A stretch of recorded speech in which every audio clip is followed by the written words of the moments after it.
After Russian troops were told to lay down their arms, social media became a window into the new reality, showing the impacts of what appeared to be missiles being launched into Ukraine.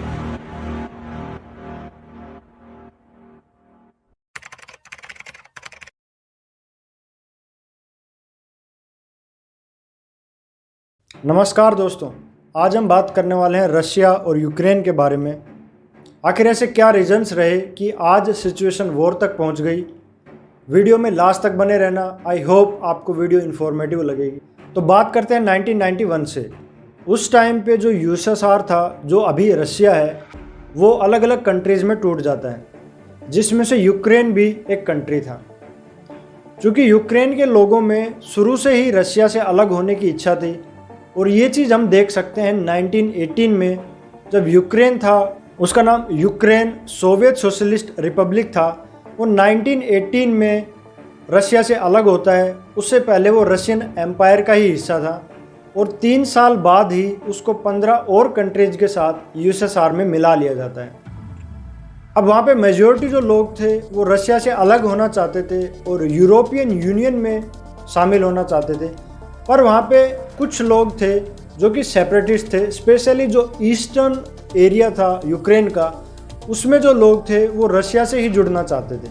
वहाँ के जो politicians थे वो भी 2 parts में divided थे, एक pro European और एक प्रो रशियन।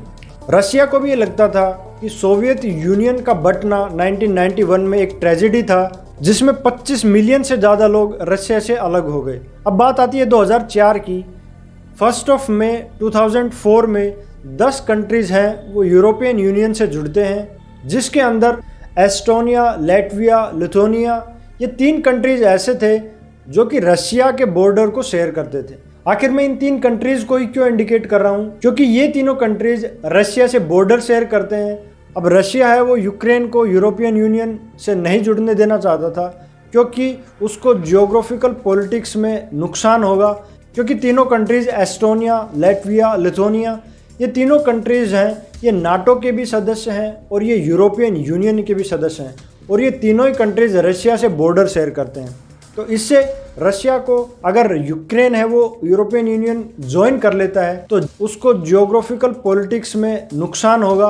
अब इसके लिए रशिया ने क्या किया कि उस टाइम पे जो प्रेसिडेंट थे यूक्रेन के, विक्टर यानुकोविच, रशिया ने उनको दबाने की कोशिश की। उनको कहा गया कि अगर यूक्रेन है वो यूरोपियन यूनियन को ज्वाइन नहीं करता है तो उसको $15 बिलियन का लोन दिया जाएगा, और अगर वो यूरोपियन यूनियन से जुड़ता है तो रशिया है वो यूक्रेन से ट्रेडिंग बंद कर देगा। तो वहाँ के जो प्रेसिडेंट थे, उन्होंने जो यूरोपियन यूनियन से जुड़ने का जो एग्रीमेंट था उसको सस्पेंड कर दिया। और जैसे ही यूक्रेन की जनता को ये पता लगा तो उन्होंने प्रोटेस्ट किया, और उस प्रोटेस्ट को दबाने के लिए जो वहाँ के प्रेसिडेंट थे उन्होंने वहाँ पे दंगे भड़का दिए, जिससे कि सिचुएशन इतनी ख़राब हो गई कि आखिरकार उनको वहाँ की जो पब्लिक थी उसकी डिमांड माननी पड़ी।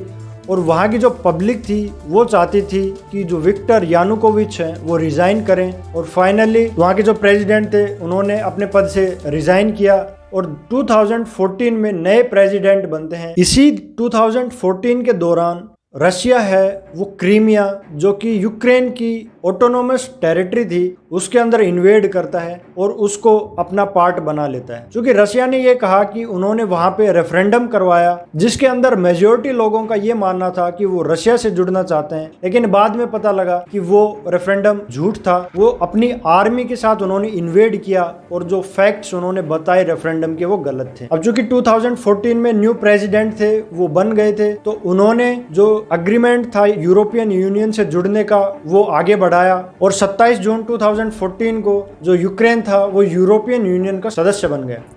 अब आता है नेटो का रोल। 2008 में नेटो समिट हुआ था, जिसके अंदर यूक्रेन है उन्होंने प्रपोजल रखा कि वो भी नेटो के साथ जुड़ना चाहता है। अब रशिया को यूक्रेन के नेटो से जुड़ने में इतनी दिक्कत क्यों है, क्योंकि यूक्रेन है वो यूरोपियन यूनियन से पहले ही जुड़ चुका है, और अब अगर वो नेटो से भी जुड़ता है तो वो चारों तरफ से घिर जाएगा, क्योंकि इस साइड जो 3 कंट्रीज यूरोपियन यूनियन के सदस्य हैं वो नेटो के भी सदस्य हैं, और क्योंकि अगर यूक्रेन भी नेटो ज्वाइन करता है तो यूक्रेन, एस्टोनिया, लैटविया, लिथुआनिया और उस साइड हम बात करें तो जापान, ये सारे नेटो के सदस्य हैं और रशिया चारों तरफ से घिर जाएगा। तो रशिया ये बिल्कुल नहीं चाहता कि जो यूक्रेन है वो नेटो को ज्वाइन करे। तो रशिया ने नेटो के सदस्य को भी कन्विंस करने की कोशिश करी कि वो यूक्रेन को नेटो में शामिल ना करे, लेकिन उन्होंने कहा यूक्रेन एक इंडिपेंडेंट कंट्री है और वो जहां भी जिस भी ऑर्गेनाइजेशन या जिस भी ट्रीटी के अंदर शामिल होना चाहता है वो फ्री है। तो इससे रशिया को अब एक ही रास्ता दिखा कि वो यूक्रेन में इन्वेड करके उसको अपने में शामिल करे, जैसे कि उसने 2014 में क्रीमिया में किया। आई होप आपको वीडियो इन्फॉर्मेटिव लगी। अगर आपको वीडियो अच्छी लगी तो लाइक करना, चैनल को सब्सक्राइब करना ऐसे ही इन्फॉर्मेटिव वीडियोज़ के लिए। See you in the next video.